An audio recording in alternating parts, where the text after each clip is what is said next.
Welcome to Resume the Podcast. I'm your host, Courtney Page, and I'm here to spread the message that you can, in fact, be happy in your career. I'm a former executive recruiter turned career coach, and I am obsessed with learning about why people have chosen their career, what led them to that decision, and how they achieved happiness in the process. So, come join the ongoing conversation that exposes you to career paths of all origins with one thing in common: happiness. So, press play and let's resume the conversation with this week's episode.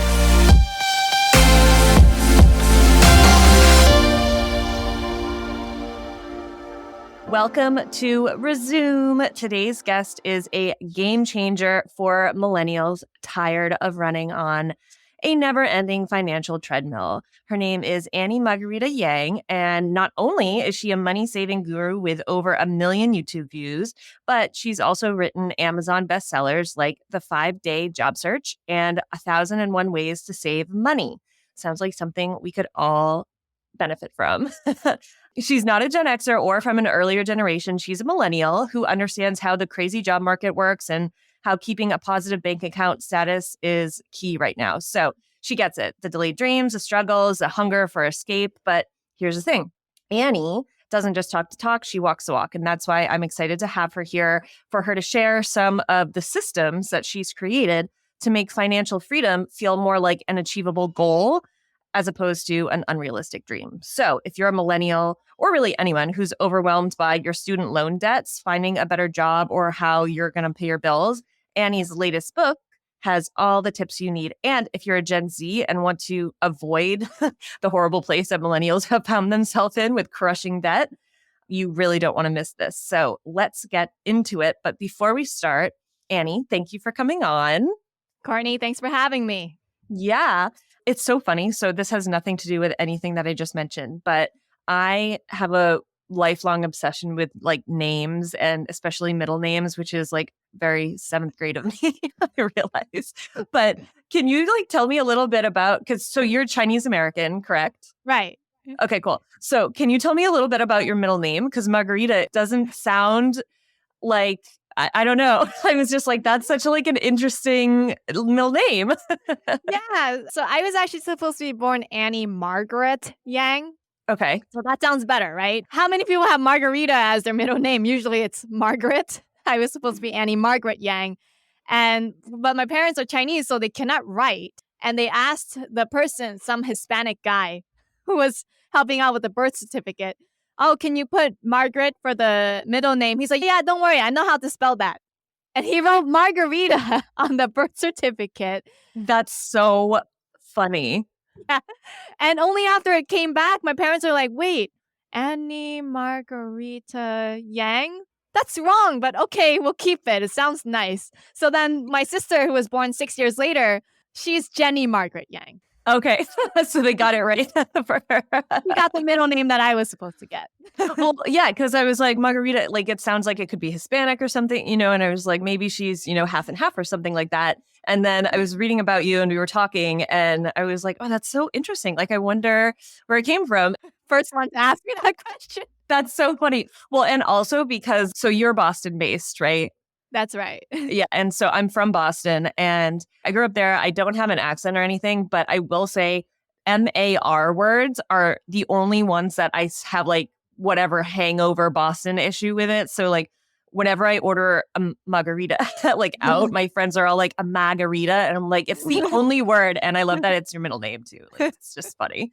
Okay, so now that we have that situated and we have your middle name information, which is very necessary for what we're going to talk about, I like to start off by asking everybody, if you, Annie, were at a dinner party and somebody came up and asked you, what do you do? How would you respond? Oh, no. I actually put myself down. I don't fully talk about what I do like extensively. I just say, "Oh, I'm a real estate accountant, day job." And then it just stops there. Why? The reason why is because like I feel like I've done so much. And I feel like if I do more than say, "Oh, I'm just a real estate accountant," it's like, "Oh, is she trying to like imply she's so successful? She's trying to brag or boast, da da da." And I feel like it's much better for people to just add me on Facebook or something to stay connected. And then eventually later on, they do. they end up discovering, oh my gosh, she has a YouTube channel, she's written a book. Like they do their Yeah. own searching, and I feel like it's much better if they discover it for themselves. That's an interesting approach. Cool. So yeah, so I want to talk about that too, and I'm glad you brought it up. So you obviously you've written the books that I mentioned, you have your YouTube, but you also still have like a day job, so to speak. So tell me a little bit about like that decision on keeping kind of this like steady flow of income and doing your own thing on the side. Well, the reason is because I have to financially support my husband while he's in school. He is Mm. doing a PhD program. He's in year 5 now, right? He might have like 2 more years to go. So it's not easy while he goes to school. He earns a stipend, sure, but then like the majority of the finances fall on me. So I need something very secure while I build what I'm building on the side. But it's also that like I don't have to work full-time hours. So I was hired for like 40 hours a week 5 years ago when I got the job, but I started automating the job. Like I got good at my job to the point where I was finished with my work at 4 p.m. every day. And then I was like, well, what do I do for the remaining hour? Because like, this isn't one of those like clock in, clock out. It's kind of just like when you finish the work, you're done for the Mm. day. And I didn't want my coworkers who are quite nasty to me to be like, well, Annie's a slacker. She doesn't work, da, da, da. So at 4 p.m. when I was done with my work, I would watch videos on how to use more of the software we already had. I would like read the articles, all of the documentation for the software. I looked at everything, right? And then I went to my boss. I was like, we could automate so much of the processes in our company. It would save so much time and so much money. What do you think? These are the ones that I found from the software documentation that would really help out the company. He's like, this is great. I love it. So I started implementing everything over the next like year. And then I found myself done with my work at like 1 p.m., 3 p.m. some days. And then I was like, can I like work fully remote? Right. And he was like, well, the only thing is we still have checks that get mailed into the office. So real Mhm. estate is still so old fashioned because the transaction amount, $1,000, $2,000, if you had to charge that to a credit card, that's a lot of money in fees, right? Or ACH bank fees as well if you collect the money online. So I had to look for a solution to that. Mm. And then once I found a solution where we could collect any dollar amount for only 50 cents a transaction, I was good to set like work all remote, you know? And not Mhm. only that, I'm no longer like cashing checks and recording them. I mean, the system records it for me. So I work only 10 to 15 hours a week. Wow. And still making what you were making Yeah. doing 40 hours. That's amazing. Yeah. It's a good gig. It's a great gig. Yeah. Yeah. That's cool that you also had the confidence to go to your boss and be like, I did this. What do you think? Because I think a lot of people, unless they're like chummy with their boss, like doesn't really feel like they have the right to go do that. So you're like very fearless. So I could see, I have no problem like seeing that whole scenario play out. And that's really cool. And I No, I'll think be it's, honest though. Let me be honest. He did yeah. try to fire me. He did.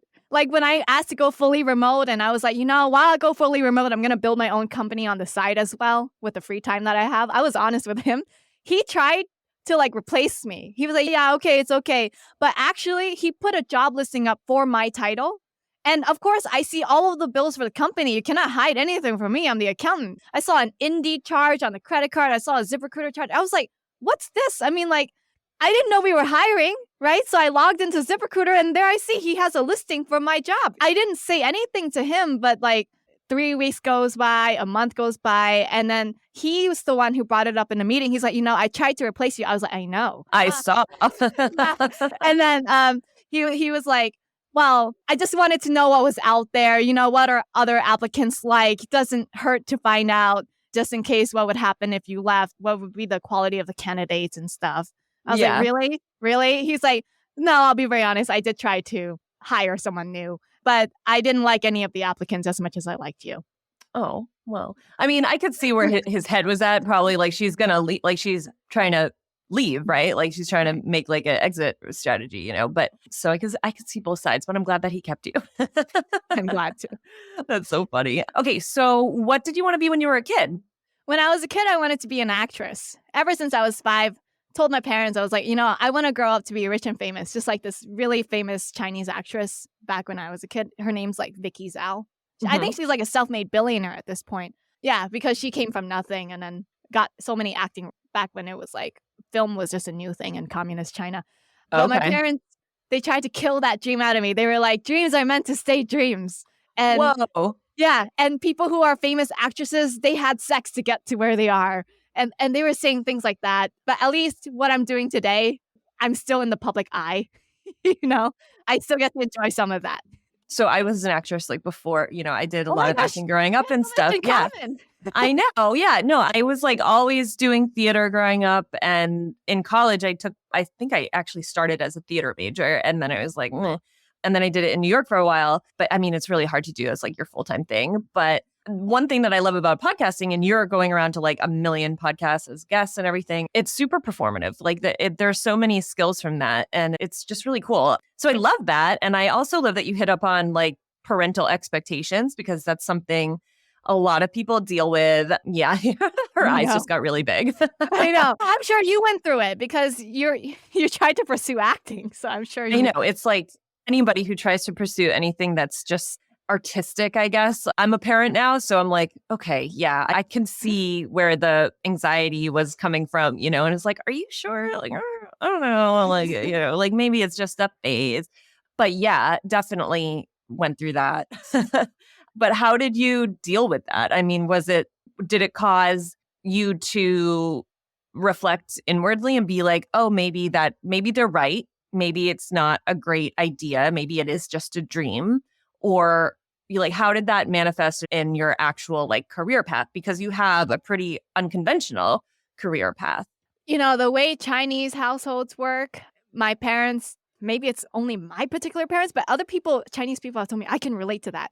It's that like they will get you things, like they'll give you these lessons, they'll pay for things. And then they'll go like, well, because I bought this for you, you have to be a good daughter and you have to do X. Like that was like my whole upbringing. Like because we got you guitar lessons, you have to be a good daughter and do this for us.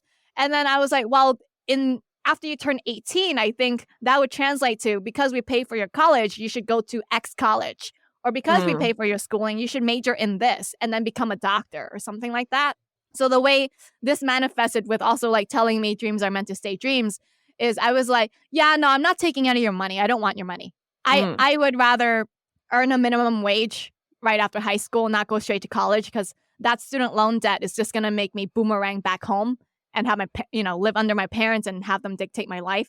So I was just like, yeah, no, I'm going to create my own life. I'm never going to ask my parents for money. And I never did after turning, I never asked them for money. So like, I just basically had to work as hard as possible so that now after I got to the point when I was making a six-figure income, I started going like, okay, now I make this money. We have a budget. We're still saving and stuff like that. But I'm bored out of my mind. Why do I feel so empty inside? And then I realized I try out all these different hobbies that are cheap, like, hiking and stuff like that.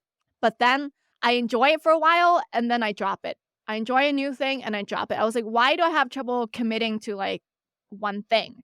And then I thought about it. And then I was like, when I was a kid, I always asked my parents for piano lessons and they said no. And the reason why is because they couldn't afford it. I asked piano lessons for like 4 years. They said no. So I was like, maybe as an adult now, I can go after all of the things that I didn't have as a kid. And one of the things I wanted as a kid was I wanted to become a professional pianist. And so I started at 26 now. I've been playing for 2.5 years at this point, and I'm going to go after that. Yeah. Oh, I love that. The finances are there. So I'm going to go after my dreams. Yeah. Yeah, that's pretty incredible, though, just having that foresight when you're young to understand, okay, clearly this is like the money situation and relationship with money between you and your parents was quite conditional. Not saying that their love was in any way, but just the way that money was transacted between your parents and you. And being able to kind of understand that, at the age that you were at in high school and maybe even like before, I don't know, but is pretty insightful and pretty, I don't know, like ballsy to not like, to really just take the risk of like, I'm going to go do minimum wage. I mean, there must have been a lot of comments and a lot of, I don't know. I mean, how was that when you told your parents, like, I'm not doing that. I'm going to go take this minimum wage job? Like, what did your friends say? Like, was there a lot of external like judgment that you dealt with? Surprisingly, you would think my parents would be the one who gave the most backlash, but it wasn't. It was actually my friends. The friends that I've known since elementary school all to high school, because we went to the same schools all throughout. Yep. They dropped me. Wow. Yeah, their parents said Annie's a bad influence. Don't hang out with her. They dropped me as a friend. We slowly just lost that connection. We never spoke again. Teachers, I was a straight A student. Teachers were like, Annie, you're going the wrong way. I was like, no, I'm not following that. I'm sorry. But I don't want this. My guidance counselor every week for 2 years straight, Friday after school, had a 1-hour meeting with me to tell me that I was going to be a failure for the rest of my life if I didn't go straight to college. And I would refute back. I was like, but you see these statistics in the news. After graduating college, they have 26K in student loan debt and they're living back home with their parents, which was not what I wanted. My biggest fear of all time, right? Yeah. 50% of them in 2012 were unemployed or underemployed. I was like, this financially doesn't make sense. And the reason why the finances were so important to me at that time is because I earned an allowance. They didn't just give it to me. I had to wash the dishes 3 times a day. So breakfast, lunch, and dinner. I had to sweep the floor. I had to mop the floor. I had to basically do my chores to earn that $20. Sure. Right. And then out of that $80 a month that I got, I had to pay for my own phone bill. I had to pay for even my own menstrual pads. Any gifts that I wanted to buy as a birthday gift to friends, I had to pay for that. Any clothes I wanted, all on $80 a month. You can't do that on $80 a month. That's crazy. My gosh.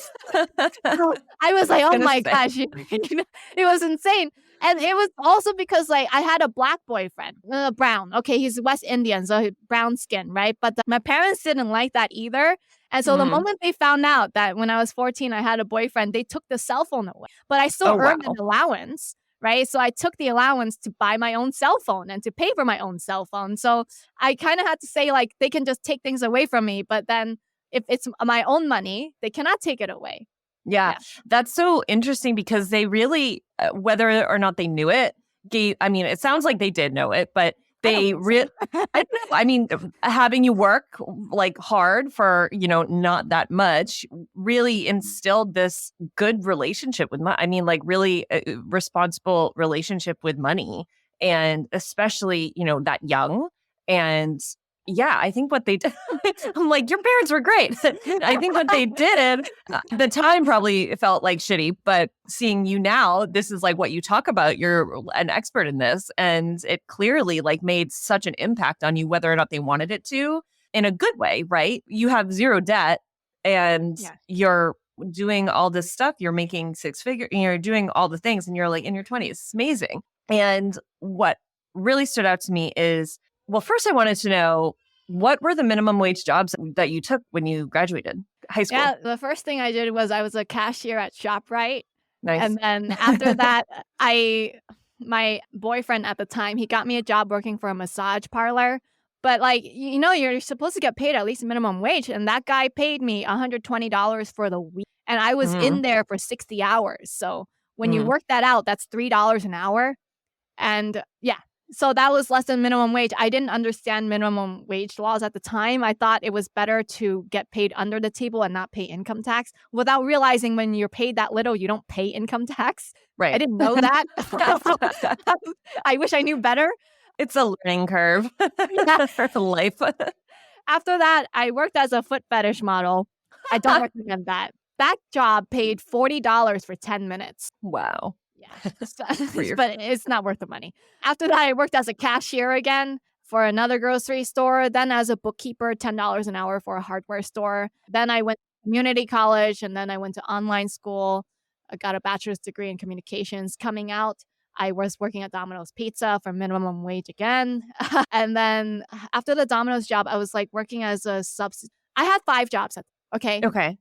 All at once. So the Domino's Pizza, a substitute teaching, bookkeeper for a landscaping company, bookkeeper for a real estate investor. And then I was also working temp jobs, so college events.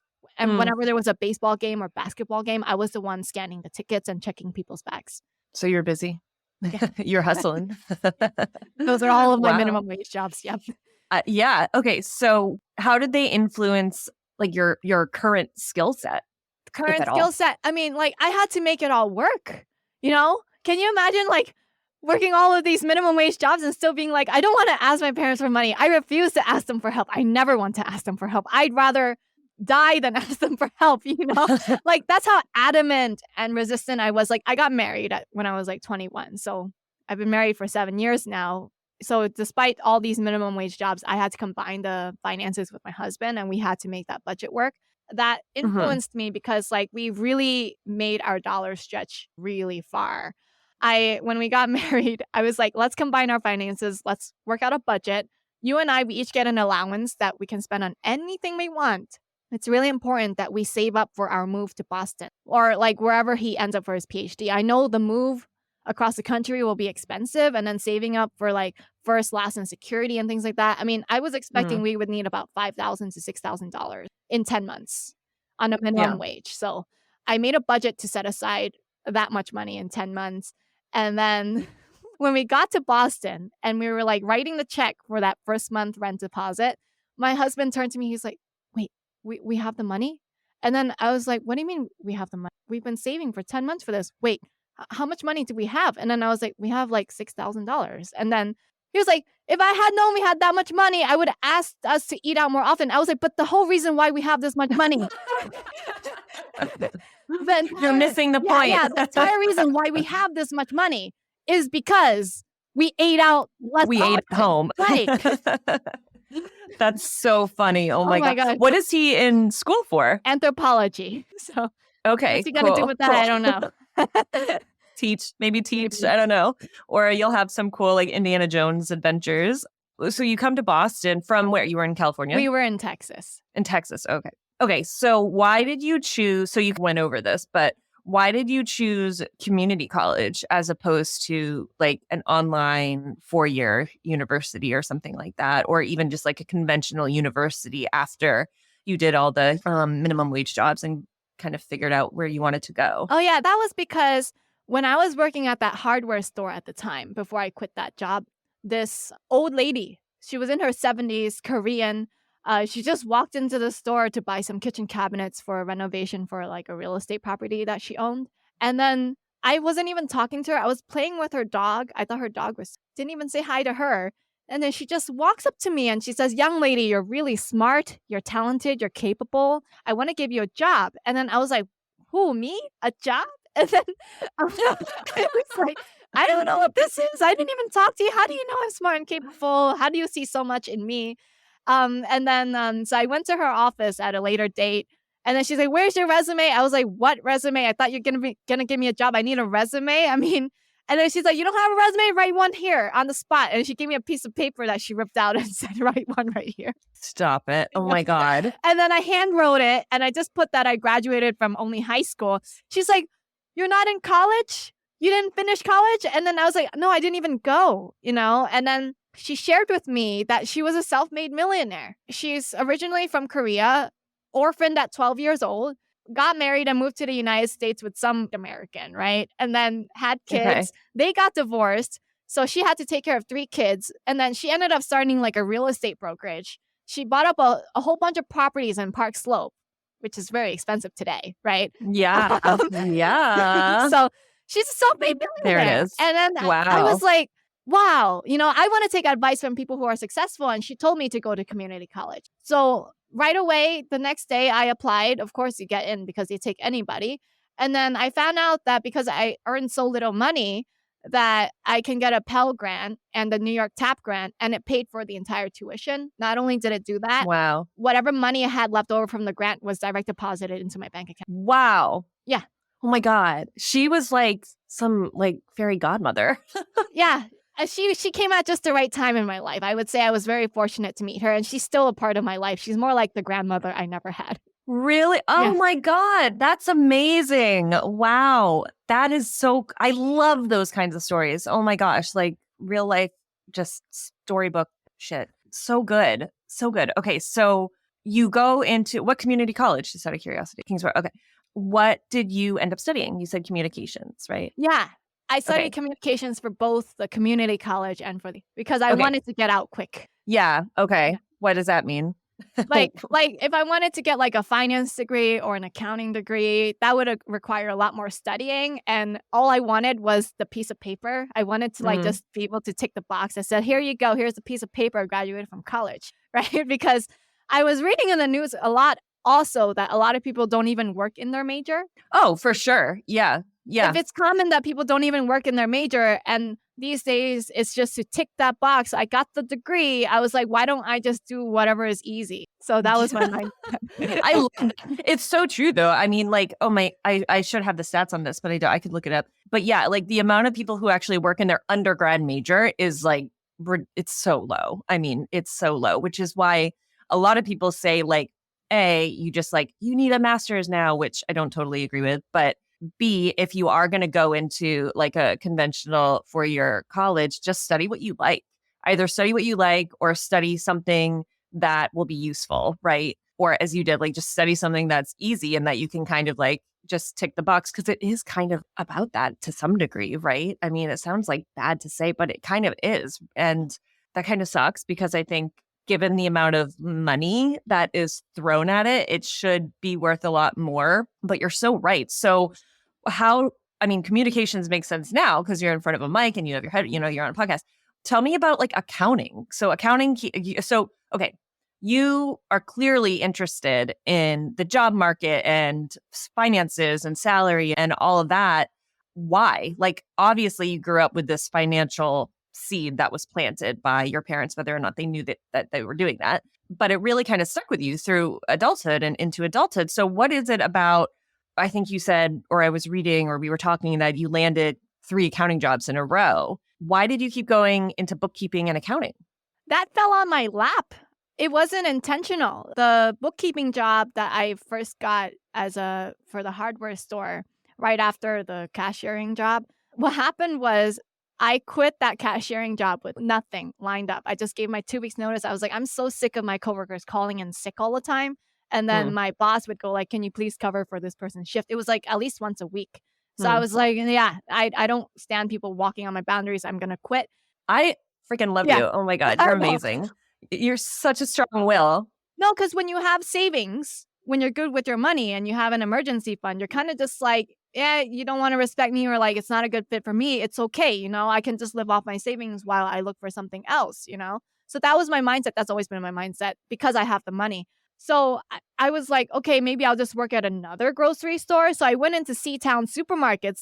They had a help wanted sign and they were looking for a deli slicer, which is what I was doing at the cashiering job. I also had to slice the deli meat, back and forth. And they told me I was unqualified to slice deli and cheese. The guy was like, you need to have worked full time for 1 year doing this job to even be good at it. And then I was like, what? What? I was like, I'm not even qualified to cut cold cuts. And then I was like, because of that defining story, I was like, if I ever write a biography or like autobiography or memoir, the title of the book is going to be Can't Cut Code Cuts. Oh my God, I love it. I'm going to buy that. Yeah. And then 2 days after that happened, I walked into the hardware store, not for a job, but because I liked sewing. Like one of the things I was doing to save money was like I was sewing my own menstrual pads, like reusable menstrual pads. Oh my God, Annie. Because the menstrual pads that I had to pay for with my allowance, they were so expensive, right? They are expensive. Yeah, it's insane. To buy the reusable ones on Amazon were like $50. So I was like, why don't I just make my own with fabric and some cut up towels and things like that? So I was learning to sew, and then I needed a sewing table. I needed like a fold down table. I went to the hardware store to buy some supplies for that. And then the owner apparently was like, can I have your number? I just wanted to keep in touch. I was like, that's weird, but okay, here you go. And then a few days later, he called me. He's like, I want to give you a full-time job in bookkeeping. And I was like, what's that? And then he's like, just doing some bills and stuff like that. He didn't really explain what bookkeeping was, but he was like, I think you can do the job. I think you're pretty smart. I was like, what makes you say that? He's like, because you're the only woman that walks into the store knowing what they need. And then I was like, okay. So I did the job, and it turns out that I was good at it. So it fell into my lap. Just fell into my lap. Oh my God. You're a walking manifestation of following your intuition or something, like where you just kind of end up in these places with these people who like see something and I don't know what they see.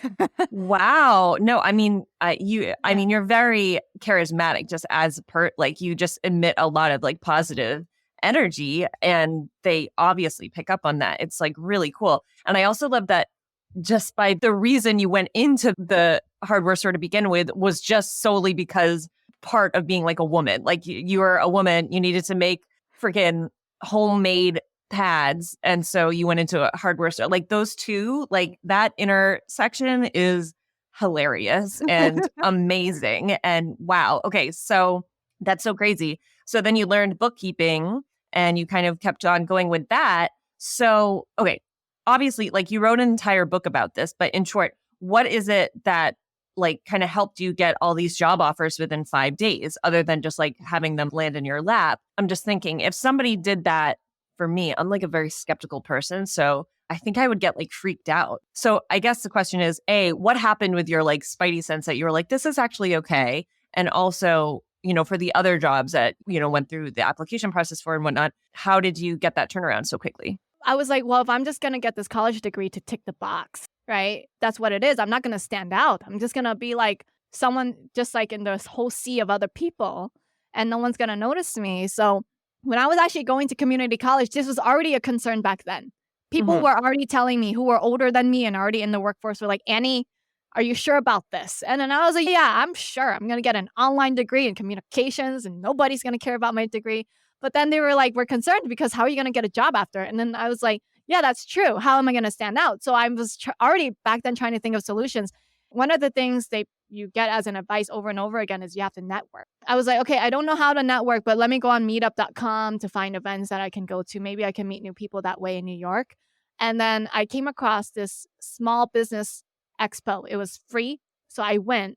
And then there I was in the middle of a sales pitch given to this whole audience for like write and publish a book in only 40 hours. The normal price is $997, but if you buy today, right now, it will only be $97, right? And nobody was biting. Okay, all right, nobody wants to buy, but okay, here's the deal. If you buy now for $97, you can bring a friend for free.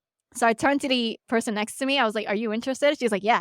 I was like, okay, how about I pay $97 and I call you my friend and you pay me back 50% of that and we can go together, right? And then so I went, I learned how to write and publish the book in 40 hours. I followed their system and then I wrote 1001 Ways to Save Money. That's what the expectation, like nobody's going to buy the book. Nobody's going to care, right? I just did that just to be able to say I'm an author. So sure, yeah.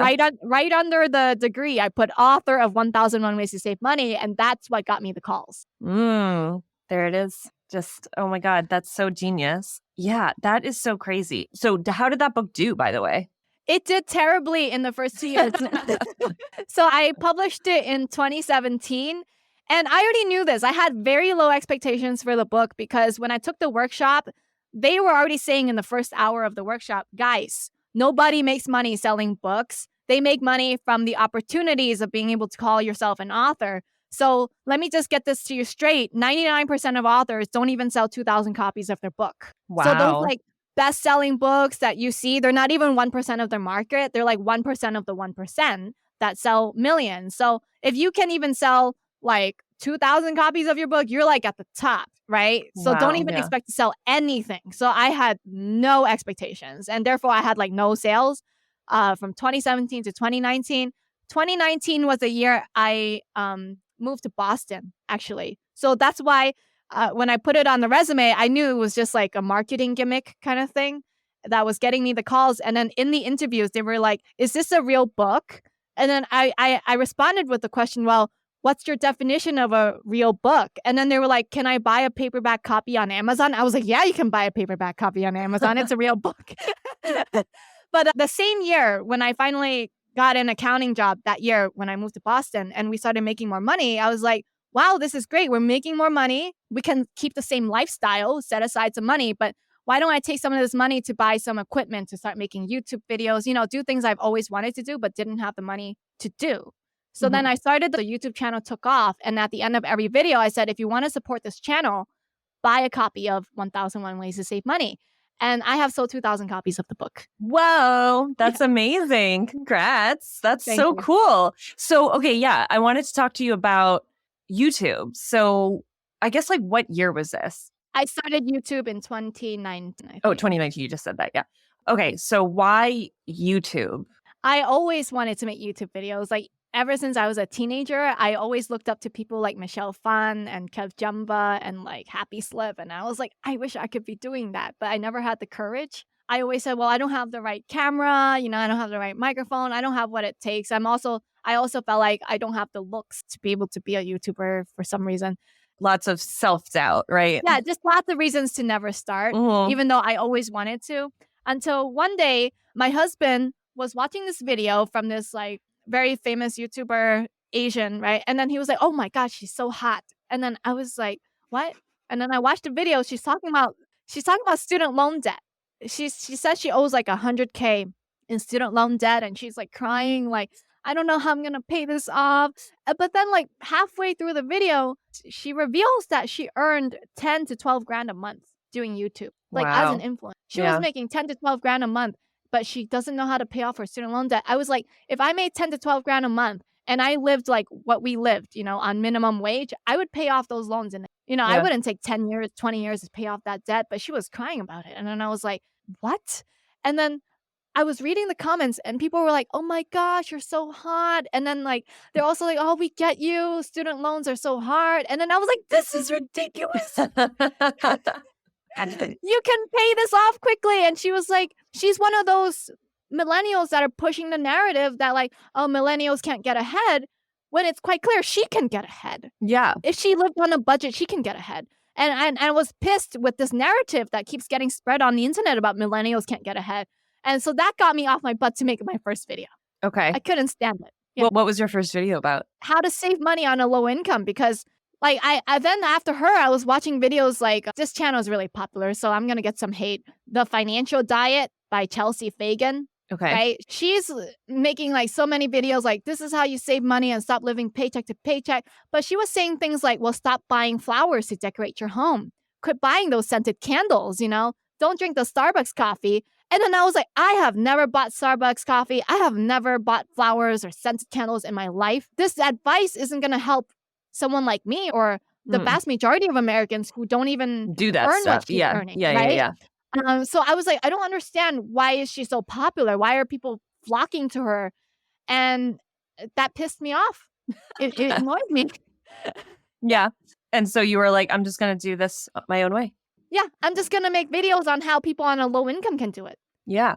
Because those are also like the people who really, everybody wants to save money. But if you're already on a low income, it's the less money you have, the harder it is to save it. Clearly, obviously, that's obvious. But yeah, that it's really speaking to the core of the issue, and the need is, helping those people who are already dealing with limited resources, make the most of it and get out, which is, that's a whole broader conversation about how everything is designed to keep them there and, the whole thing. Okay, so I just wanted to read this because I got this from your bio. But okay, so the average student loan borrower graduates owing $38K in debt, and it takes them nearly 20 years to pay it all back. So almost half of our fresh college graduates start their careers underemployed, working jobs that don't require a college degree at all, causing difficulty in repaying their student loans. And a jaw-dropping 81% are delaying life's big moments, such as buying a house, getting married, and having kids due to student loan issues and debt. That's insane. It's like affecting people's lives to the point where they're like not having kids because of it. And it's clearly an issue. And we all know right now, like the state of the job market is just a disaster right now. But what struck you about all of this that made you want to start the YouTube channel, that made you want to like write the book? At its core, like what was it? Was it like the freedom aspect of it? No, it's not that. I'm driven to prove people wrong. Okay. I'm sure you can get that from me at this point in the interview, right? Yeah. Yeah. So even it's been 10 years since I've last seen that guidance counselor of mine from high school. I still replay her words in my head to this day. Okay. On a regular basis, I think on a daily basis, I still replay, oh, Annie, you're not special. Only people were special. Bill Gates was special. Mark Zuckerberg was special. People in our society who have made something of themselves, they're special. And I replay those words and like everything that she has said to me. And I kind of just want to say, F you, you know? And I want to say, like, you're in a position of power where you can have so much influence on these kids in terms of their career direction and what schools they go to, and to even like I know she would do this. She'll do anything to get anyone to go to college and to get on student loan debt, because when I was talking to her, I was 16 to 18 years old, she asked me what I liked, and I said, I'm still trying to discover myself and figure myself out. I don't know what I like. The whole point is I'm not going to go straight to college. I want to first know myself and then go after what I want straight for it, rather in a roundabout way. Yeah. So I don't want to go undecided. It doesn't make sense. And she's like, well, what do you like right now? And then I was like, well, I like holistic health and energy healing, maybe sewing, jewelry making, and yoga. I was practicing yoga every day at that point. And she's like, well, you could get a college degree in yoga. And then she found me a program. And she's like, here's this program with a college degree that majors in yoga. You only have to take on $40,000 in student loan debt for it. Oh my God. Only $40K, and you can easily pay it off after. That's the kind of advice she was giving me. And so I'm Yeah. like, ew, why would Yeah. you do that to somebody? So I want to have more influence than her. I want to be able to reach people who were my age at that time and to get them to have the power to say, you know what? No. Yeah. So that's why in 2024, I'm going to get on TikTok, because apparently that's where all the young people are. So Apparently. Yeah, I know. Same. Yeah. But I think what you're speaking to is just tapping into that intuition when you know something's off. Like you clearly knew there was something off about that whole proposal, right? And you knew it. And I think when you're that young with so many, first of all, like your brain is still developing. So there's that. But just you're so impressionable. And it's really hard at that age to decipher what is good advice and who has your best interest at heart and who doesn't. So, I mean, like hats off to you for listening to that inner voice that it can take people 50 years to finally listen to that, right? But clearly you were into yoga and energy work and all that. So you were kind of probably more aware. And also, I just want to caveat all of this, but you can get your yoga certification for way less than 40 grand. Like I'm getting my 500 hour now for not even $500. Like there are so many different ways. You do not need to spend 40 grand on a yoga education. Like don't do that. But also I will say when you're in high school and just at that age and just going back to the whole impressionability, I remember some comments from an acting teacher in high school that still hurt today. And it's just really, I guess if anyone's listening who deals with children or high schoolers, be careful what you say, because it really sticks with us, right? Especially when it's someone in a position of power, or if they're running, a club or a class or whatever subject that you're interested in, just be careful, I would say, because it can really for you, it worked out, I guess, for the better because it motivates you. But for some people, it can knock them down. Totally. Yeah. And it can really your self-worth and your self-confidence can really suffer from it. So, and I think that's just a personality mindset, I don't know, trait or skill that maybe you've cultivated or had to cultivate as a kid. Or maybe it's just a personality trait that you were blessed with to just be I'm just going to take that and use it as fuel. Okay. So you're going to be on TikTok in 2024. Obviously, it's going to be super successful and people are going to love you. So other than that, what is next for Annie Margarita Yang? That's mainly it. I come up with a word of the year. Some years I forgot. In the past, I had the word attitude, how to have a positive attitude despite the negative circumstance, or having courage. Courage was another year. Being scared and doing it anyway. And then literally the word of the year for 2024 is TikTok. So I'm just going to focus on TikTok. Cool. Yeah. Actually, it's so funny. I was listening to a podcast the other day. I think it was Mel Robbins. And I think it was one of her more recent ones about 2024, actually. And it was what some guy was asking her what she does, how she's become so successful. And she actually said, she was I just take one thing a year to focus on. So she was for 1 year, it was the podcast, and another year it was something else, and blah, blah, blah. And I forget what her 2024 is. I think it might be YouTube. So you're in good company there, focusing on one thing. Yeah. Okay. So where can we find you? What is your YouTube channel?